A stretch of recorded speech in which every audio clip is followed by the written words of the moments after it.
So just as a reminder of what I talked about last time, I'm going to take you to a very interesting and brain-stimulating conversation conducted by the creators of Borat.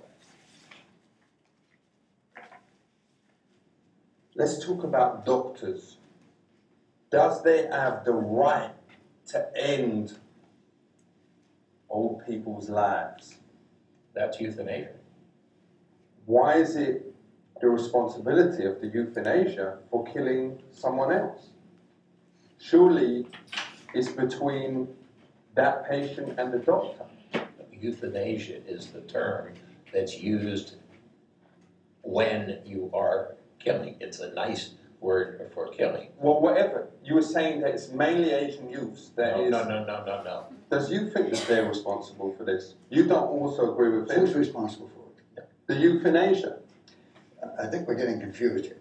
Euthanasia comes from the Greek word for death. Let me understand what you were saying. You were saying that it got nothing to do with young people in Asia. You were saying that occasionally there's some doctors here who may be from Asia who do this. That's correct, but they could also be from the United States. But they're mainly from Asia. No. Even though No. the ones that are there behave themselves very well. No, the Asians, They have we nothing have to do with absolutely Asia. no evidence that the Asians do it more than we do.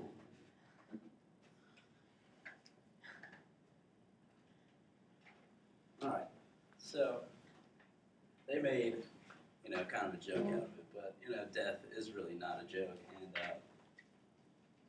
Asians actually, the Japanese actually have legalized euthanasia, and I think that's what the next step in America. Well, not the next step, but a next step that we have to do in America. So it's not euthanasia; it's euthanasia. All right. So there are three main things I want to talk about today. It's the economic hardships that life support can cause the family of patients, and you really want to end the suffering and the pain and everything that that patients with incurable diseases go through. And I've kind of created a small plan of legalization just as a startup. So the economic struggle, as you see on the screen, $50 billion were spent in the last 2 months of a patient's lives, and that's from 60 Minutes. They also said that 20 to 30% of this number was absolutely futile. It had no meaning, and it was just wasted. So best case scenario, that's $10 billion just gone. If the daily average cost for life support ranges into the thousands of dollars, and that's really not something that a lot of people can afford just because there's a law that says they can't, that they can't just end it. Euthanasia, on the other hand, costs a whopping $75, according to the Patient's Right Council. So now I want to move on to thinking about the patient.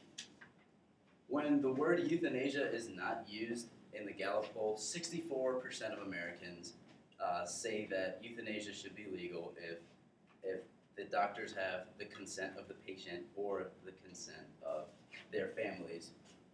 So just think about these people suffering and in pain, and they don't want to go through passive euthanasia, which is just cutting off life support, because then they would be in even more pain, more suffering. So they're kind of stuck in a bind, and they don't really want to make their families pay all that money, so they have no idea what to do. But if they have this viable option, then they can help out everyone. They can still be a noble member of the family. They can still, and they get to pass on to their next life, future, whatever you want to say. This is gaining support in Nebraska. You might be thinking, well, that's just Nebraska. What do they know? But they are starting to realize that people in pain and on pain medications and in the hospital 24 hours a day staring at white walls, they really don't know what's best for them. And if they can have a doctor that can give them their opinion and steer them in a direction in which they feel would be the most helpful, that would be a good decision for everybody. So now I want to move into my little plan of action here. I think we need to start with extensive research. We need to make the product safe for the patient and the doctor conducting the procedure. And if for some reason the procedure does not work, we should limit side effects so that the patient doesn't go into more pain until they figure out what to do. And that, yeah, just so that they don't suffer even more. Second thing we need to do is to properly train the doctors to conduct the procedure, but more importantly, train them in how to give advice on this issue, because no doctor is gonna want to see one of their patients die on the table. So it kind of goes against the doctor's core value to just kill somebody. So we need to teach doctors that it is a viable option, and that they need to be unbiased towards it as an option. And the last thing that we need to do is to provide compensation for these families, whether it be financial with life support for the patient. Like I said before, they're having to scrape together dollars just to pay for the life support and the doctor's bills. And losing a family member is not easy to do, so I think they should provide some sort of counseling so that they can cope with their loss better. So I realize that religion and other factors come into this, but like Jack Kevorkian said, death is not a crime. Just think about how the patients feel, all the pain they're going through, all the suffering they're having, like making this decision to keep their families out of debt. And then think about the families like taking loans, borrowing money from people just so they can pay for this, scraping together dollars, which is not easy to do. So, based on these reasons, I think we should, as a country, find the compassion in our hearts to help these people with incurable diseases and legalize euthanasia.